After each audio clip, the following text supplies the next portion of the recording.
영화장 스티븐 스필버그 감독의 명작 중에 라이언 일병 구하기라는 영화가 있습니다. 2차 세계대전이 한창 이전 1944년에 안타까운 소식이 전해졌는데요. 라이언 가문에서 4명의 아들이 전쟁에 참여했는데 그중에 3명은 전사를 했고 막내 제임스 라이언 일병만이 지금 적진 한가운데에 살아있다라는 것입니다. 그래서 미국 사령부는 밀러 대위와 또 7명의 대원들에게 특명을 내립니다. 어떻게든 이 제임스 라이언 일병을 찾아서 살려서 집으로 돌려보내야 된다. 그래서 이 특명을 받은 대원들은 얼굴도 모르는 단 한 명의 병사를 구하려고 8명이 목숨을 걸어야 하는 것에 불만이 많았지만 또 명령이기 때문에 적진으로 뛰어들었고 또 라이언 일병을 찾는 과정에서 대원들이 하나 둘씩 목숨을 잃었습니다. 결국에 라이언 일병을 찾아냈고 또 퇴각하려는 순간 독일군의 대규모 공격이 시작되고 치열한 전투 끝에 이 부대의 대장인 밀러 대위마저 치명적인 총상을 입게 되는데요. 제임스 라이언 일병이 울면서 그에게 달려가자 밀러 대위는 라이언 일병을 끌어당기며 이렇게 말을 하고 숨을 거둡니다. 제임스, 우리 희생을 헛되게 하지 말고 값진 삶을 살게나. 무슨 의미일까요? 평생의 죄책감에 시달려 살아라. 그런 의미일까요? 아닙니다. 우리의 죽음이 결코 헛되지 않도록 내게 주어진 남은 생애를 정말 눈부시고 가치 있게 잘 살아라 라는 이 숭고하고도 간절한 당부였을 것입니다. 오늘 우리는 거룩한 고난주간을 맞이하고 있습니다. 2000년 전 하나님의 아들 예수 그리스도께서 십자가에서 피 흘려 죽으심으로 죄인된 우리를 살려주셨습니다.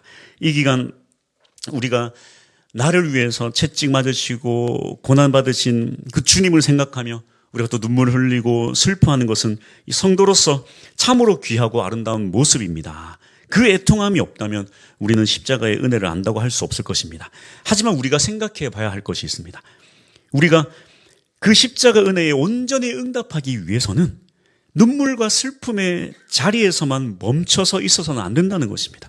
주님은 우리가 예수님의 죽음을 기념하라 말씀하시면서도 무엇보다 중요한 것은 우리도 그 십자가 희생에 합당한 가치 있는 삶을 살아가야 한다라는 것을 강조하고 계세요.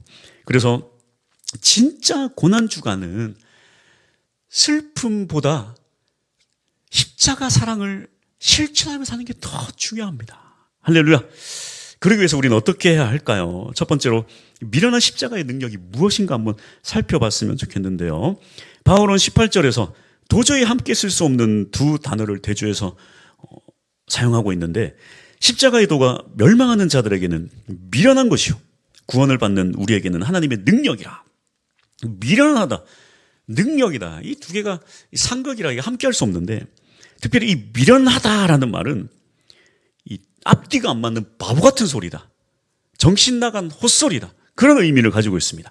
반면에 이 능력이라는 것은 헬라어로 듀나미스인데 견고한 성을 단숨에 산산조각 내는 폭발적인 힘이라고 해서 이 듀나미스에서 파생된 영어 단어가 바로 다이너마이트입니다.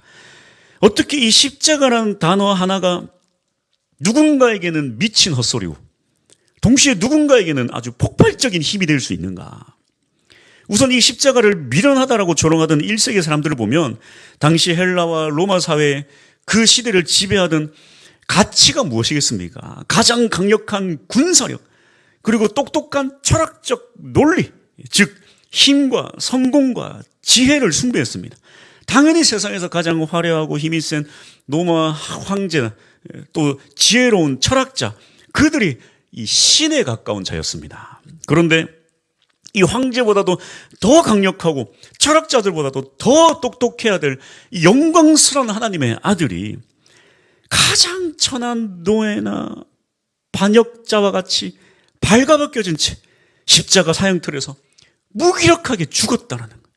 세상의 상식으로는 그게 무슨 신이냐, 그렇게 코웃음 칠 수밖에 없다라는 것입니다. 유대인들 역시 마찬가지죠.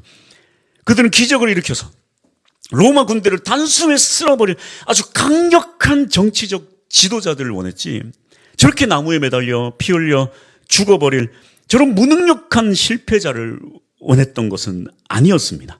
그러니까 이 십자가를 믿는다라는 것은 그 패배자의 길을 걷겠다라는 아주 멍청하고 미련한 소리에 불과했습니다.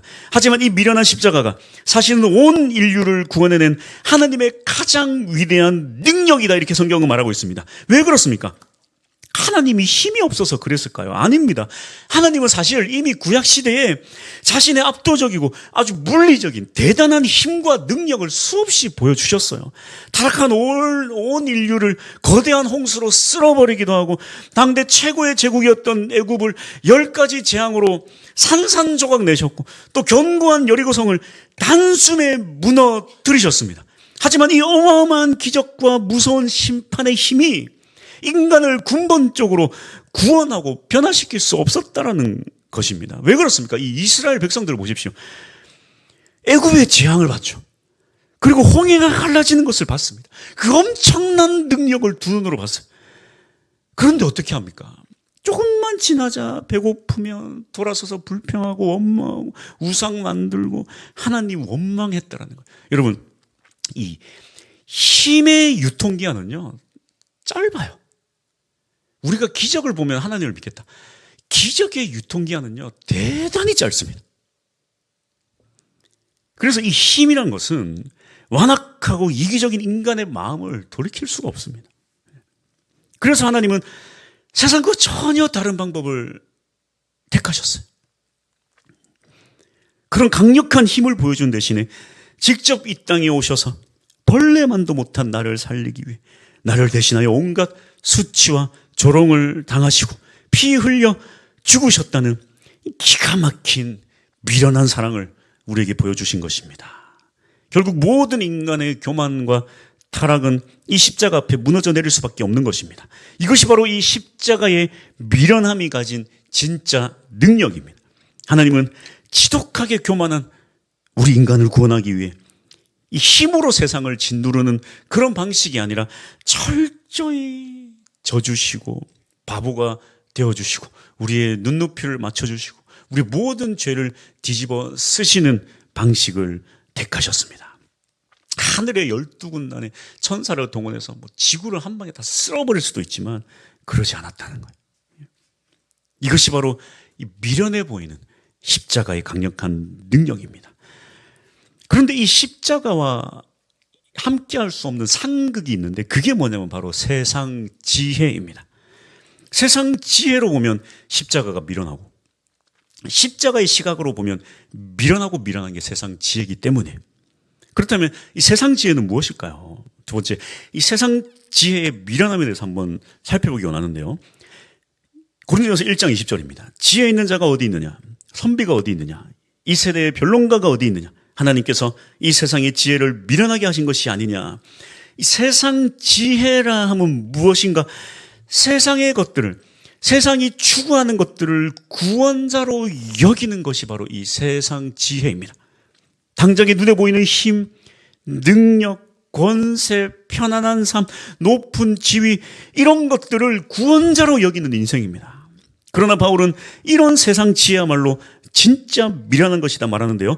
왜 그렇습니까? 이 모든 것들은 영원하지가 않아요. 금방 사라지는 것들입니다. 또 세상의 지혜는 겉으로는 화려하고 잘 사는 듯해 보여도 끔찍한 우울감과 허무함 하나 해결하지 못하는 것이 이 인간 지혜의 한계이기 때문입니다. 우리가 잘 아는 이 록펠러의 일화가 있지 않습니까? 세계 최고의 부자였던 록펠러에게 한 기자가 물었어요. 당신은 이미 세계 최고의 부자인데 여기서 얼마를 더 가져야 만족하겠습니까? 이때 록펠러가 아주 유명한 말을 남겼습니다. Just $1 more. 1달러만, 딱 1달러만 더 있으면 좋겠다. 세계 최고의 부자가 뭐라 그러냐면 딱 10,000원만 더 있으면 좋겠다. 15,000원인가요? 세계 최고의 부자도 만족하지 못해. 조금만 더 있으면 좋겠다. 그런 거는 결국에 이 돈이라는 돈은 다 긁어모았지만 결국 53세에 건강을 잃고 우유 한 모금도 제대로 못 마시고 비스킷도 하나 먹지도 삼키지 못하는 그런 상황이 되고 나서야 이 돈을 긁어 모으는 인생에서 가치 있게 쓰는 것에 고민하게 되었습니다. 우리는 참 열심히 살아야 돼요. 최선을 다해 살아야 됩니다. 그러나 세상과 달라야 돼요. 그런 열심이, 최선이, 성공이 우상이 되어서는 안 됩니다. 세상 지혜가 구원자가 되어서는 안 돼요. 세상 지혜로는 그것을 추구하는 인생에는 결코 하나님을 알아가는 방법이 없습니다. 이제 바울은 하나님을 알게 하는 유일한 방법을 우리에게 알려주고 있는데요. 오늘 짧은 본문에 이 미련하다라는 말이 3번 등장하는데 그 마지막을 장식하는 중요한 구절이 바로 21절입니다. 하나님의 지혜에 있어서는 이 세상이 자기 지혜로 하나님을 알지 못함으로 하나님께서 전도에 미련한 것으로 믿는 자들을 구원하시기를 기뻐하셨도다. 바울은 여기서 이 짧은 구절에서 이 미련하다라는 단어를 3번이나 씀으로써 이 언어 유희를 통해서 하나님의 능력을 강조하는 그런 내용입니다. 정리하면 그렇습니다. 첫 번째와 3번째 미련함은 세상의 시각으로 볼 때 미련하지만 이것은 하나님의 능력이에요. 그런데 2번째 미련함은 세상의 시각으로 보면 가장 가치 있는 것이지만 하나님이 보시기에 미련한 것입니다. 그래서 이 2번째 세상 지혜를 쫓는 사람은 절대 십자가를 붙잡고 살지 못해요. 왜? 미련해 보이니까. 하지만 십자가를 쫓는 사람은 절대 세상 지혜를 쫓지 못합니다. 미련해 보이니까. 이 둘은 상극이에요. 절대 같은 것을 바라볼 수 없습니다. 그런데 21절 보니까 이 하나님을 아는 방법, 십자가를 아는 유일한 방법으로 전도밖에 없다라고 말하고 있어요. 그래서 전도도 십자가의 미련함을 알고 하나님을 알 수 있는 방법이니까 전도도 미련한 것이에요. 세상이 보기에. 세상 지혜로 보면 십자가도 미련하지만 그 십자가를 전하는 전도도 미련한 거예요. 하지만 오직 이 전도에 미련한 것만이 예수 십자가를 알게 하고 믿게 하고 구원에 이르게 하고 결국 하나님을 알게 하는 유일한 방법이라는 것입니다. 그렇다면 이 전도는 무엇일까요? 여기에 이 전도로 쓰여진 단어 헬라어로 케리그마인데요.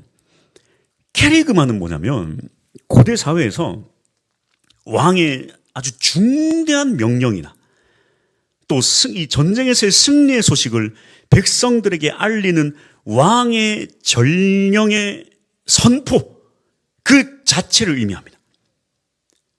즉 여기서 말하는 전도는 우리의 왕이신 예수 그리스도께서 십자가에서 죽으시고 부활하심으로 우리 죄를 사하셨다라는 이 왕의 승리의 소식을 왕의 사명자들이 왕의 전도자들이 선포하고 알려주는 것이 바로 이 전도라는 것입니다.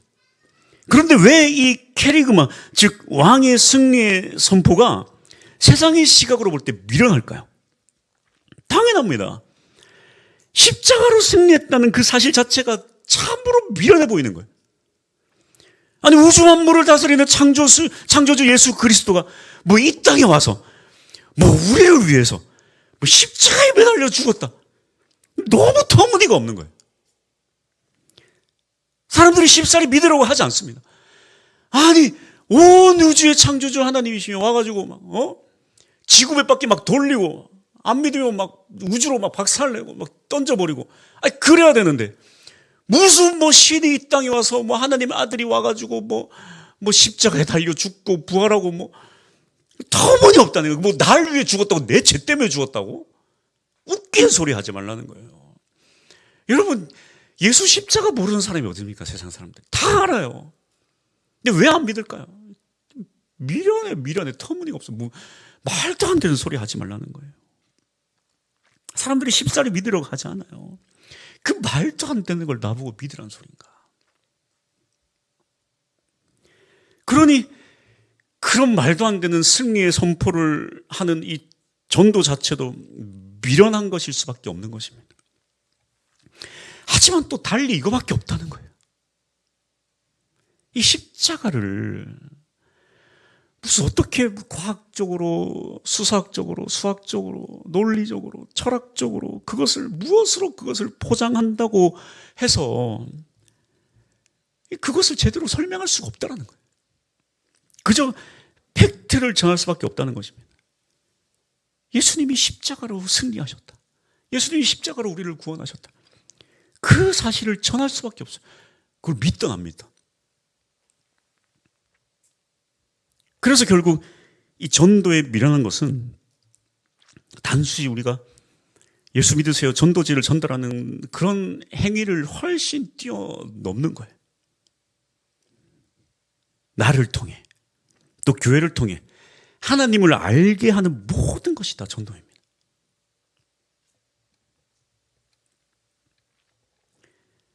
십자가에 미련한 삶이 바로 전도예요. 세상 속에 살지만 세상 지혜를 따르지 않는 다른 가치관을 쫓는 사람들, 세상이 보기에 전혀 다른 가치를 쫓는 사람들, 같이 보면 밥도 같이 먹고 같은 인생을 살아가지만 가치가 다른 사람들, 다른 인생을 사는 사람들. 그리고 어떻게 사는 것이 세상과 다른 삶일까요? 저는 오늘 이 설교를 지난주 주일 저녁에 대략 정리를 좀 다 해놨습니다. 결론은 그래요. 고난주간 십자가의 은혜, 슬픔을 하지 말고 세상과 다르게 십자가의 사랑을 전하며 세상과 다르게 살자. 그런 흐름으로 정리를 좀 해놨습니다. 그런데 화요일에 저 담벼락에 쌓여있는 걸 제가 제 눈으로 보니까 제가 세상 사람들과 다르게 못 살겠더라고요. 내가 진작에 알았는데 눈으로 보니까 소화가 잘 안 돼요. 화가 치밀어 올라요. 지나다니는 사람마다 혀를 끌끌 차고 저것 봐라 저것 봐라 하는데 내가 막 수치스러워, 그냥 부끄러워. 또 금요일은 아주 수치의 절정이었습니다. 저 밑에 이제 계단 공사를 하고 시멘을 발라놓으니까 저기도 못 다니고 저기는 담벼락 있고 나는 교회를 와야 되겠고 저는 이제 팍 뛰어서 이렇게 한 번에 착 하니까 저는 이렇게 담벼락 금방 샥샥 하겠더라고요. 예. 근데 우리 아내도 이제 예배 준비하러 와야 된다니까 사람 있나 없나 보고 혼자 확 들어올려가지고 막 해주고 우리 둘째 딸까지는 했어. 근데 첫째 딸도 자기도 교회를 와야 되겠다. 확 잡았는데 들어올려지지가 않아. 야, 사람들 지나간다. 좀 이따 하자. 수치스럽잖아요. 탁 잡고 있는데 안 돼. 그래서 밑에서 이렇게 탁, 그러면 내가 밑에서 한번 너를 들어올려 볼게. 그래서 밑에서 이렇게 탁 잡고 탁 해가지고 겨우 올라갔어. 근데 위에 올라가더니 내려가진 않아. 무서워. 어떡해 하면서 내려가지 않아. 얘야, 사람들 지나간다. 부끄럽다. 빨리 가자. 하여튼 그 찰나 탁 저 옆집 아저씨가 탁 주차를 하고 있는 거예요. 그 모습을 다 본 거예요. 내가 너무 화가 나는 거예요. 내가 이 담벼락 때문에 고통받고 있다는 걸 저 아저씨가 몰라야 되는 거예요. 야, 내려가. 빨리 내려가. 못 내려가겠어. 그런 일이 좀 있었습니다. 화가 치밀어 오르는 거예요. 네? 저걸 어떻게 복수를 할까? 그리고 이제 또 저 아래 계단 공사를 하니까 또 공사를 하고 있는데 동사무소에서 또 왔어. 그 어떻게 오셨냐 했더니 저 아래 맞은편에서 또 고발을 했대. 동사무소에서 오고 또 구청에서 또 왔어요. 그래서 불법 공사라고 신고가 들어와서 왔다는 거예요. 계단 공사를 보더니 이 계단이 문제가 아니라 이 컨테이너 이게 불법이네 하면서 막 또 이제 이걸 치워야 되네 막 그런 얘기 해요. 그래서 내가 또 막 화가 치밀어 올라. 그래서 이게 불법이면 이걸 치워야 되면 그럼 저기 교회 뒤에 집들로 다 불법인데 다 치워야 됩니까? 그랬더니 저기는 신고 안 했잖아요. 이제 내가 이제 세상의 방식을 따르기 시작하는 거예요. 그럼 제가 다 신고하면 되겠네요. 저 다 치워야 되겠네. 재건축합시다. 제가 그랬어요. 주변 이제 동네 사람들이 다 나와서 그걸 구경하고 있으니까 재건축합시다. 제가 그랬더니 저 뒤에 또 동네 사람들이 재건축이란 말을 되게 좋아하더만. 오, 재건축 그래.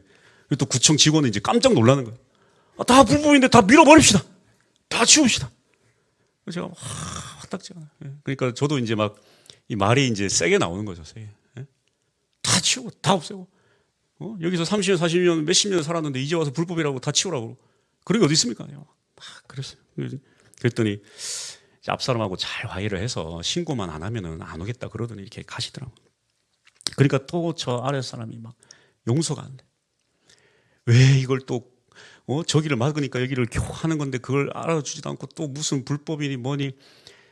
이게 뭐 이 경계선에 있으면 경계선에서 1m까지는 뭘 하면 안 되는데 1m 안에 했다고 우리 땅이지만 그걸 또 공사했다고 불법이라고 막 그렇게 하니까 또 저도 이제 또 안에서 이제 분노가 올라가요. 그래서 머릿속에서 막 무슨 생각이 드냐면 저 밑에가 다 교회 땅이니까 그래 너 저 사람들 봐라. 딱 이거 지나갈 때마다 이 불법 침입으로 내가 고소하겠다. 내가 그 생각. 그래서 어떻게 했는지 아십니까? 저기 있는 카메라를 떼서 저기다 달았습니다. 카메라를 계속 쳐다봤습니다. 지나가는 거. 이러고 있는데 무슨 주일날 무슨 십자가 설교를 하겠습니까? 제가. 설교 묵상이 안 돼요. 뭔 십자가로 살라는 거야 지금 내 속에 막 분노가 치밀어 오르는데 십자가 뭐 세상과 달라? 나도 지금 같이 고소하고 싶은데 이런 마음으로 무슨 십자가 설교를 하냐고요. 차라리 이 산지를 내게 주소서 가나안 땅 쓸어버리는 그런 설교는 내가 한번 속이다 시원하겠다. 억지로 설교를 준비하는 억지로. 내 마음은 전혀 그렇지 않은데 거기서 주는 은혜가 있더라고요. 이 십자가가 원래 그렇다는 거예요. 그러니까 내 본성은 십자가가 아니에요. 내 안은 그저 세상 지혜로 꽉 차 있어요. 그래서 뭐 십자가인 척 착한 척 좀 살다가 조금만 문제 일어나고 조금만 무슨 뭐 세상이 공격하면 세상과 똑같이 복수하고 싶다는 거야 내가. 다 좀 평안할 때는 예수 믿는 척 고상한 척 십자가로 사는 척 그렇게 십자가 말만 했지만 내 속에는 여전히 세상 지혜로 가득 채워져 있다는 거야. 조금만 나를 공격해도 같이 공격하고 조금만 내가 손해보도 같이 싸우고 이게 내 본성이라는 거예요. 이게. 그러니까 이 십자가라는 건 결국 내 본성은 그 모양이지만 그래도 그 엉망진창인 세상 지혜를 쫓는 그 내 본성은 위에 그나마 그 본성을 뚫고 예수가 눈에 보일 때 그 본성으로 꽉 채워져 있지만 복수심으로 꽉 채워져 있지만 그래도 거기를 뚫고 예수 십자가가 보일 때 그 십자가를 붙잡는 게 그게 십자가의 삶이구나. 제가 하나 깨달은 바가 있었습니다. 결론입니다. 전도에 미련한 삶을 살 수 있기 바랍니다. 처음 말씀드린 이 라이언 일병 구하기 마지막 장면을 보면 이제 밀러 대위가 죽고 제임스 라이언 일병이 살았어요. 수십 년의 세월이 흘러 이제 이 라이언 일병이 백발의 꼬부랑 할아버지가 됐습니다. 그래서 이제 밀러 대위 묘지 앞에 섰어요. 그리고 그 앞에서 이렇게 독백을 합니다. 최대한 제대로 살려고 노력을 했는데 대위님의 눈에 부디 만족했으면 좋겠습니다. 십자가의 삶이 무엇일까? 전도의 미련한 삶이 무엇일까요? 바로 이런 삶이라고 생각합니다. 지금 내 앞에 주님이 계시고 주님의 그 십자가 흘린 피, 그 구멍난 손, 그 손이 내 눈앞에 있어요. 그래서 내 본성은 여전히 세상을 쫓아 살아가지만 내 세상을 쫓아 살고 싶지만 그 피 흘린 손을 보면서 주님 눈에 부디 만족했으면 좋겠습니다 하고 그 손 붙잡고 따라가는 거예요. 이번 주 제가 깨달은 것이 바로 이것입니다. 그러니까 내 속도 아주 고결하게 다 십자가로 가득 채워지면 좋겠지만 우리 인생이 그렇지 않다는 거예요. 살다 보면 내 속은 엉망진창이 될 때가 많아요. 남편 꼬라지만 봐도 막 화딱지가 막 나오고, 막 애들 말 안 듣고 하는 거 막 열받고, 회사에 원수 같은 인간 보면 막 열받고, 내 속은 엉망진창이라. 그래도 주님의 십자가 보면서 내 속이 엉망일지라도 예수 십자가 붙잡고 내 말과 내 행동은 십자가의 삶을 살아내는 것.